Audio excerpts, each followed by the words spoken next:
이런 말이 있어요. 좋은 작품은 어린이가 봐도 예술을 모르는 사람이 봐도 그 작품이 좋다는 걸 느낄 수가 있다. 선생님들은 이 말 어떻게 생각하세요?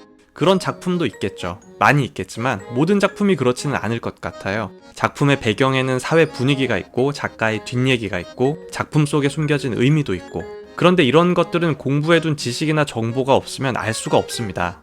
아는 만큼 보이죠. 그래서 공부나 경험이 필요할 때가 있습니다. 그렇게 알아두면 그 뒤에는 또 더 재밌어지고. 그리고 이건 음식에서도 마찬가지입니다. 음식을 직접 경험하는 게 어려우면 이야기를 듣거나 유튜브로 간접 경험을 해보는 것도 굉장히 큰 의미가 있고요. 그러니까 구독과 좋아요. 한국에서 저녁 한 끼에 30만 원이 넘어가는 식사도 이제는 많아졌어요. 야, 세상이 정말 어떻게 되려고. 상대적으로 가격이 저렴한 미슐랭 다이닝이라고 하면 역시 익스퀴진이 제일 유명하지 않을까 싶습니다. 저녁 식사는 15에서 16만 원, 점심은 7, 8만 원 정도. 최근에는 가격이 약간 조정 중인 것 같고요.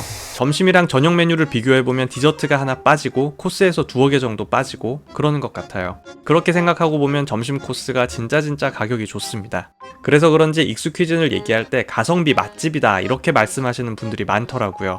저는 단호하게 아니라고 말씀을 드립니다. 익스퀴진은 가성비 맛집이 아닙니다. 가격에 비해서 맛있다? 아니죠. 여기는 그냥 맛있습니다. 짜파게티가 가성비가 좋게 맛있나요? 아니죠. 짜파게티는 그냥 맛있죠. 그냥 맛있는데 마침 가격도 싼 거죠. 그런 얘기입니다.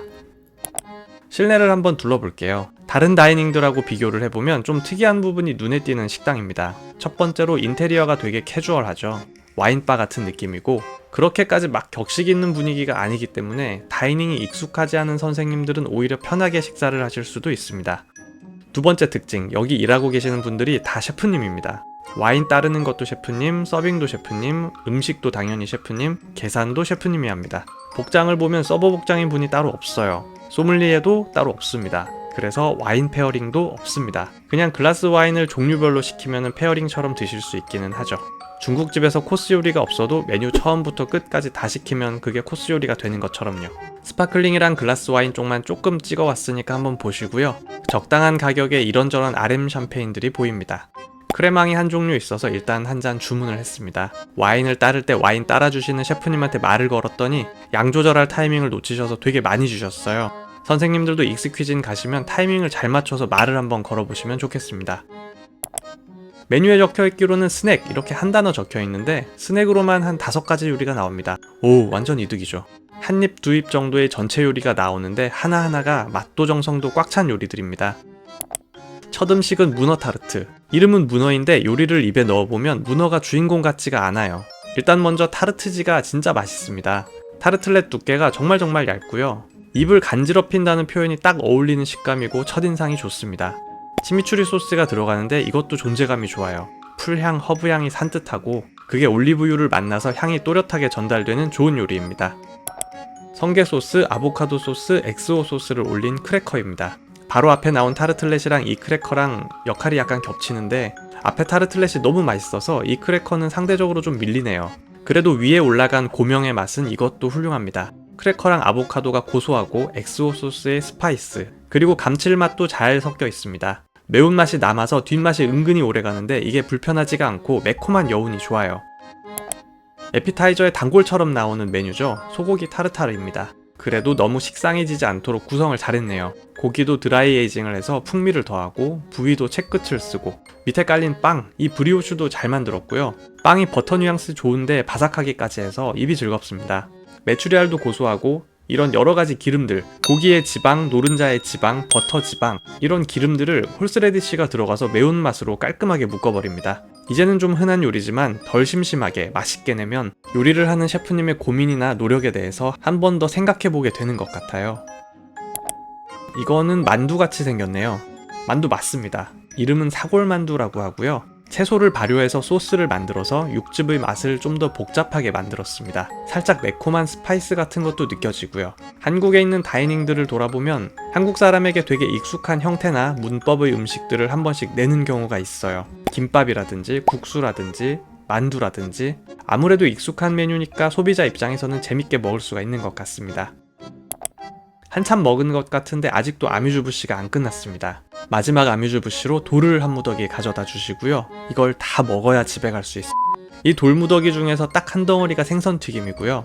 제가 요즘 난시가 심해져서 받자마자 굉장히 걱정을 많이 했습니다. 잘 고르셔야 됩니다. 뽑기에 약한 분들은 하나하나 잘 만져보고 드시고요. 튀김에 들어있는 생선은 광어였습니다. 식감이 삼치 같아요. 살이 빼곡하게 꽉 차 있다는 느낌을 줍니다. 살이 촉촉하고 기름진 금태 같은 생선이랑은 식감이 완전히 반대편에 있죠. 그래도 괜찮습니다. 이건 튀김이니까요. 그리고 아이올리 소스를 곁들이기 때문에 지방이 모자라지도 않고요. 소스에는 고추를 넣어서 소스 색도 입맛이 도는 주황색이고, 튀김옷은 오징어 먹물을 쓰기 때문에 시각적으로도 강렬해서 좋습니다. 음식이 따뜻하고 튀김도 잘 튀겼습니다. 이 요리의 이름은 시트러스입니다. 귤로 국물도 만들고 귤 조각도 직접 들어가고요.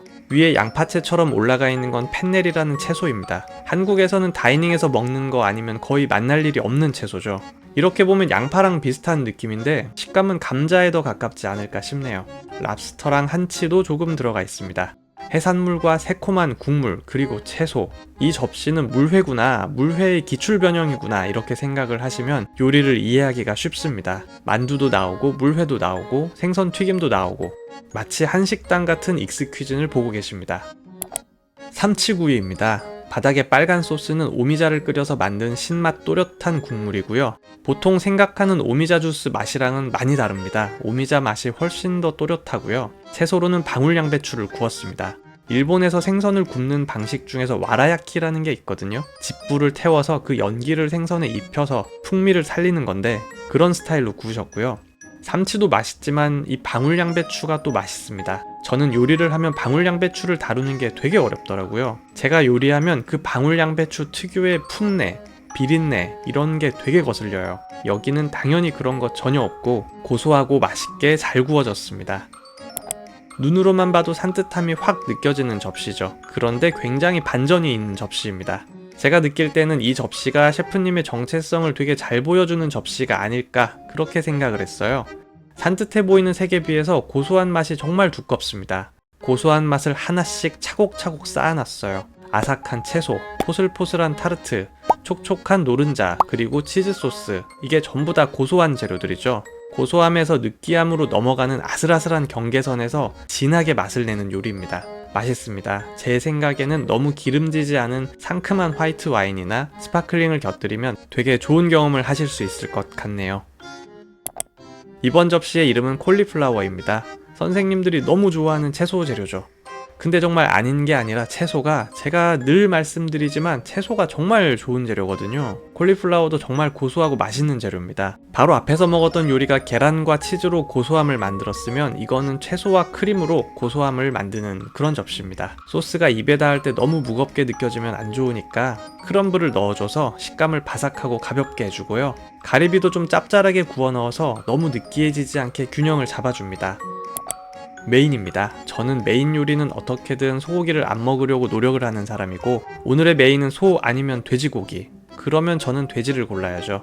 혹시나 소고기 메뉴가 한우 웰링턴이 있었으면 그게 여기 시그니처니까 제가 고민을 좀 했을 것 같은데 이날은 그냥 안심 스테이크인 것 같더라고요. 그래서 돼지를 골랐고, 그리고 굉장히 좋은 선택이었습니다. 직관적으로 맛이 좋아요. 미국식 바베큐랑 한국식 양념구이를 섞어놓은 것 같은 맛. 메인답게 맛이 되게 강렬한 항정살 구이입니다. 돼지고기가 단맛이랑 바베큐를 만났을 때 나오는 그 풍미, 뭔지 아시죠? 한국식 돼지갈비나 불백이 주는 그 행복감이랑도 좀 겹치는 부분이 있고요. 거기에 커민 향을 또렷하게 넣어서 스파이스 제대로 들어가고, 항정살 정말 쫄깃한 부위인데 그 위에 견과류까지 올려놔서 식감도 굉장히 좋습니다.